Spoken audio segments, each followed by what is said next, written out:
の虜になってしまえばきっとこの夏は充実するのモード噂の Dreaming が忘れ Hey guys, so a lot of you wanted me to do a tutorial on how to draw from references, and a lot of you also wanted to learn how to draw hands better. So I'm going to be sharing a small and quick tutorial of what helps me draw hands from reference. First, I like to draw out the basic shapes that I see in the hand, like the shape of the palm, the wrist, and the fingers. I find it better for me personally to have the thumb and the pinky in their own separate shapes and the three middle fingers in kind of a joint shape for most of the time.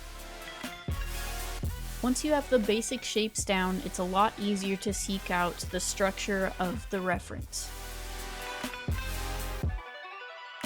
Drawing from references is all about being very observant of the shapes and the way that the lines flow and the details of the picture. You just have to be very observant, and you do the same thing with still life.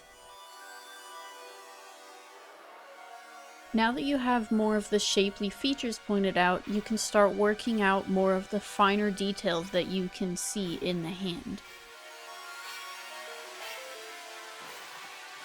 That's all I have for right now. I really hope that this has helped you. I will have more videos like this featured on my YouTube channel and Patreon. Thank you so much for watching. Bye!